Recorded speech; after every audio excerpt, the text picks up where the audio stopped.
أول قرار من الخطيب بشأن حسام البدري بعد حصد الدوري الليبي. حسام البدري البديل المحتمل لريبيرو في الأهلي.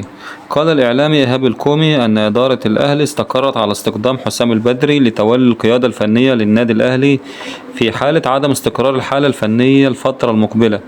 وأوضح إيهاب الكومي عبر برنامج الماتش الذي يقدمه على قناة صدى البلد أن إدارة النادي الأهلي استقرت على إقالة المدرب الأسباني خوسيه روبيرو في حال استمر نزيف النقاط في المباريات القادمة.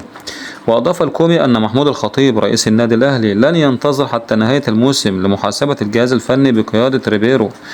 وأكد إيهاب الكومي أن النادي الأهلي استقر على التعاقد مع حسام البدري لتولي تدريب الفريق في حال تمت إقالة المدرب الأسباني خوسيه روبيرو. قائمة نارية للأهلي في مباراة فاركو بالدوري المصري وعودة حسين الشحات. استقر الأسباني خوسيه ريبيرو المدير الفني للنادي الأهلي على قائمة الفريق لملاقاة نظيره نادي فاركو في إطار منافسات بطولة الدوري المصري الممتاز. وستنطلق مواجهة الأهلي أمام فاركو في تمام 9 مساء الجمعة بتوقيت القاهرة على استاد القاهرة الدولي ضمن فعاليات الجولة الثانية من بطولة الدوري الممتاز. وشهدت قائمة النادي الأهلي عودة الثنائي حسين الشحات وأحمد رمضان بيكهام بعد غيابهم في اللقاء الماضي أمام نادي مودرن سبورت في المباراة اللي انتهت بالتعادل الإيجابي بنتيجة 2-2. وجاءت قائمة النادي الأهلي أمام فاركو كالتالي: حراس المرمى محمد الشناوي ومصطفى شوبير. خط الدفاع ياسين مرعي وأشرف داري وأحمد رمضان بيكهام ومحمد هاني ومحمد شكري وكريم فؤاد.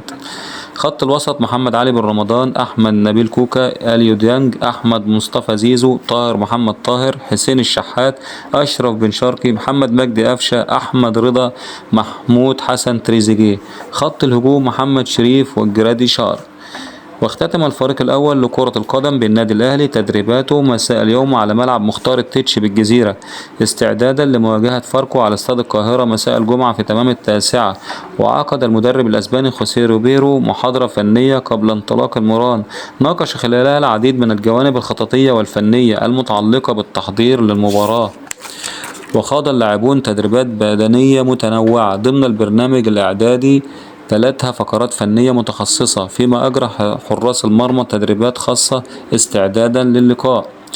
وينوي المدرب إجراء بعض التغييرات في تشكيل الفريق أمام فاركو، ويأتي في مقدمة التغييرات المرتقبة هي إعادة محمد مجدي قفشة إلى دكة البدلاء، وهناك اتجاه لمشاركة أشرف بن شرقي أساسيا بدلا من تريزيجيه. لكن هذه الأمور ما زالت محل نقاش بين ريبيرو وجهازه المعاون بالفريق. كما تحدث ريبيرو مع تريزيجيه من أجل التخلص من آفة اللعب الفردي الذي بات السمة الغالبة على أداء اللاعب. ويرغب المدرب الأسباني في تصحيح أزمة تريزيجيه من خلال تقديم أداء جماعي يفيد الفريق كله، خاصة وأن اللاعب لديه إمكانيات فنية كبيرة، لكن عليه توزيع مجهوده بشكل يخدم الفريق ككل. وتأتي جلسة ريبيرو مع تريزيجيه بسبب الأداء المتواضع الذي ظهر به اللاعب في مباراة مودرن سبورت، وقدم اللاعب أداء غير جيد حسب رؤية الكثير من الخبراء والمحللين. وفي النهاية لو عجبك الفيديو ياريت تشترك في القناة وتفعل زر الجرس عشان يوصلك كل أخبار النادي الأهلي أول بأول.